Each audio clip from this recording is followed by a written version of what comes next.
Hi everyone, this is the video demonstration for portrait drawing. So I have a loose sheet of paper because I am doing this one-handed, but you're going to be doing this in your sketchbook. If you don't have your sketchbook, just do it on a piece of paper with a pencil, preferably a pencil. I'm using a Sharpie just so that it is easier to see. So when you are making the head, the first shape you're going to do is pretty simple. It's going to be an upside down egg.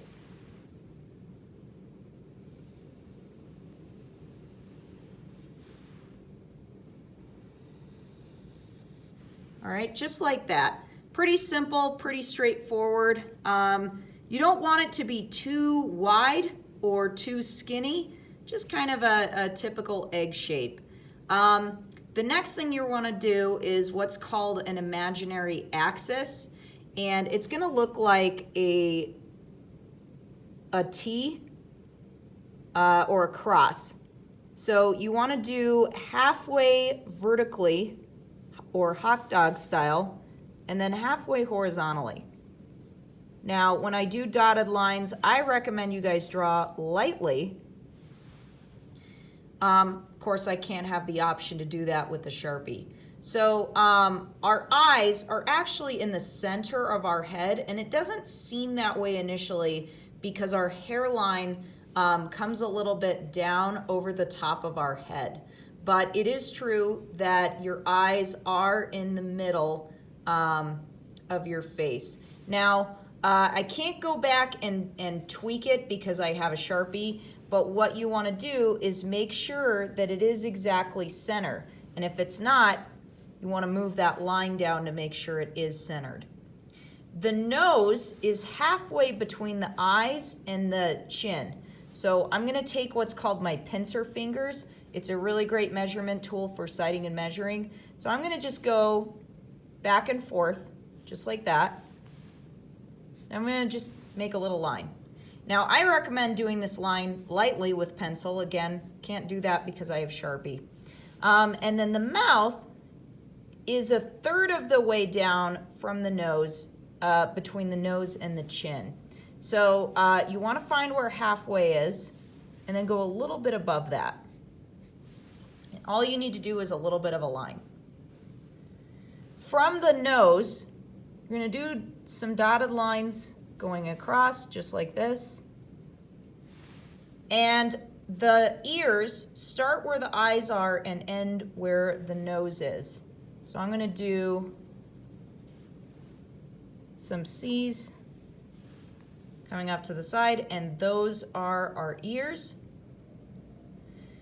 Now in terms of figuring out where the tear ducts start for the eyes, you don't want to do it super close to the center line. So what I like to do is start with figuring out where the nose is. So, all right, I'm kind of assuming that the nostrils are going to start right here. And then a fun fact about the face is if I do dotted lines going down from the nostrils all the way to the eye line and the chin, the corners of the chin line up exactly with the nostrils and where the tear ducts are.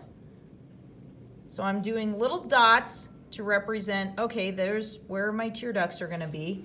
And then really simple looking eyes are just going to be almond shapes. Almonds, football, whatever your preference is. And then you should have enough space between the width of the eye, in between those two eyes. So you should be able to fit a third eye between these two eyes right here. You'll do an eyebrow and an eyebrow. We can add iris and a pupil as well, and eyelids.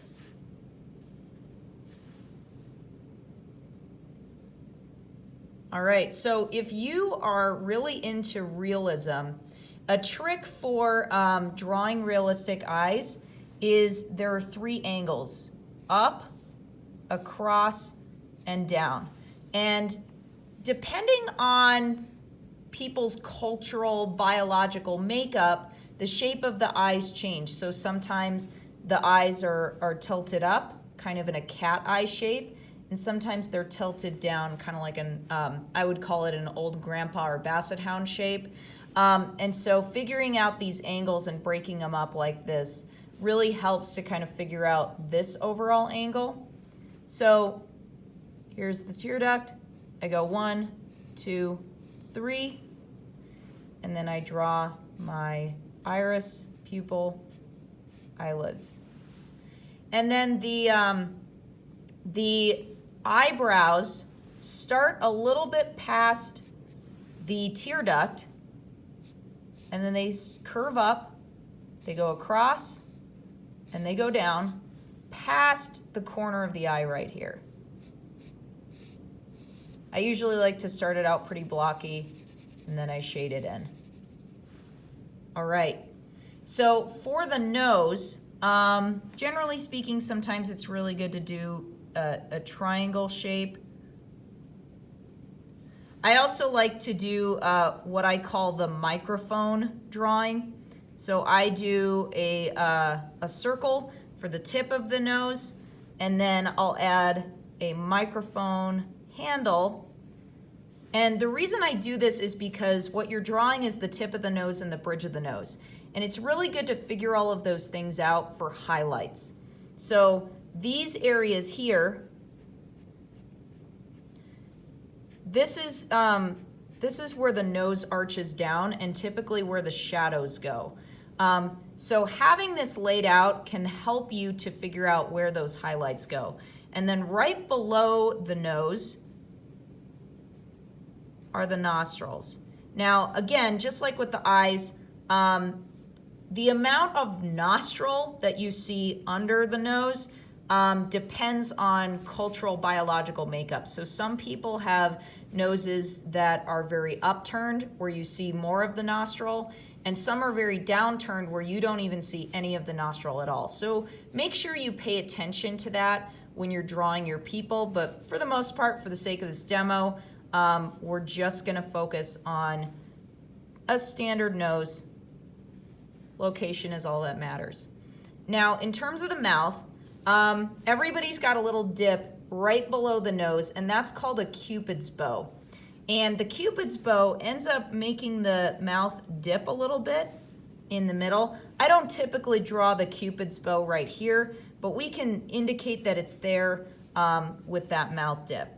And then it comes down, and then the corners of the mouth line up with the pupils in the eye. So we want to do a dotted line going down from the pupils,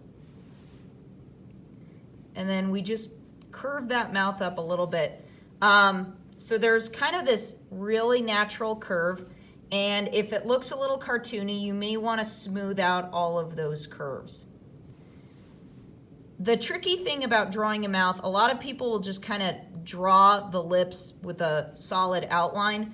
And the reason we don't do that typically is because it kind of makes your portrait look like it's wearing lipstick, especially with like that pencil outlined, urban kind of looking makeup. And so what you want to do is outline the top. So you've got your dip right here, and then it comes up. And then rather than outlining the bottom lip, you're just gonna do it slightly here with a little bit of a shadow to indicate that there's a cleft. And again, the reason you do this is because it looks a bit more natural. When you look at lips, you see the separation by color, but not by value. Lips are not darker than the skin.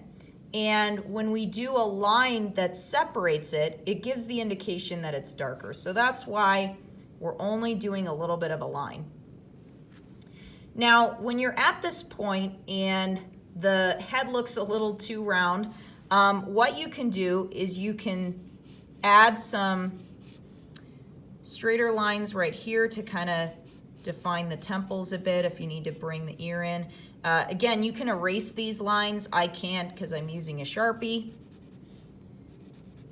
And then you can bring it down a little bit and make more of a defined chin or cheekbones, which you're gonna need when you're figuring out how to draw the neck. So to figure out how to draw the neck, you're gonna go halfway in between these cheekbones and the corners of the chin. So about halfway is like right here. And that's a pretty good base size. If it's too wide, you're gonna have your portrait look like a football player, and that's not what we're going for. So there's two muscles. I'm not gonna turn my phone to show you. You'll see it in the class demo.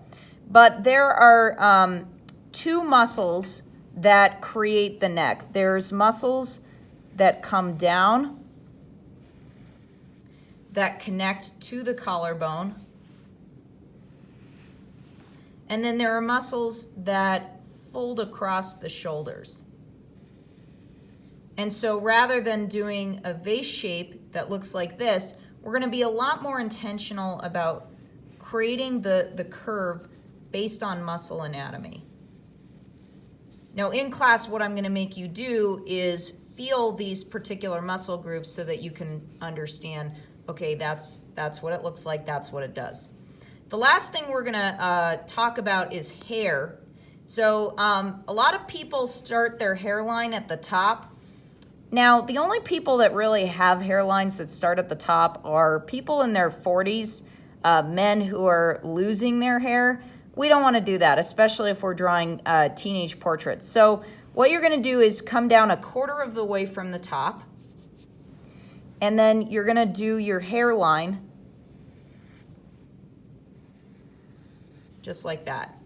Now in terms of drawing the hair, you don't do individual strokes, you start with a form. Think about like if you're watching a cartoon and the cartoon doesn't have individual hairs, it's this big shape. So if I wanted to do, let's say, a guy with, you know, very voluminous hair, I'm gonna start with the form. And then I can come down here and start making some shapes. If I want to give him a mullet, there we go. So I start with this overall form, and then I can go back in and start doing some actual texturing with the hair. We don't have enough space on our drawing to make the shoulders, but I want to let you know that each shoulder is about as wide as one head. So we don't want to end the shoulders here because that's really short. What you want to do is take your pincer fingers, take the width of the head, just like that, and then you want to carry it over to figure out how wide your shoulders are going to be. It's a little deceiving at first because shoulders don't look super wide, but that's because they slope down. So the shoulders here are gonna come off the page just like that. And then keep in mind that anybody who is biologically masculine is going to have wider shoulders, and anyone who is biologically feminine is gonna have smaller shoulders. So that is it for the demo. I hope you enjoyed it. And then contact me if you have any questions or need advice on your work.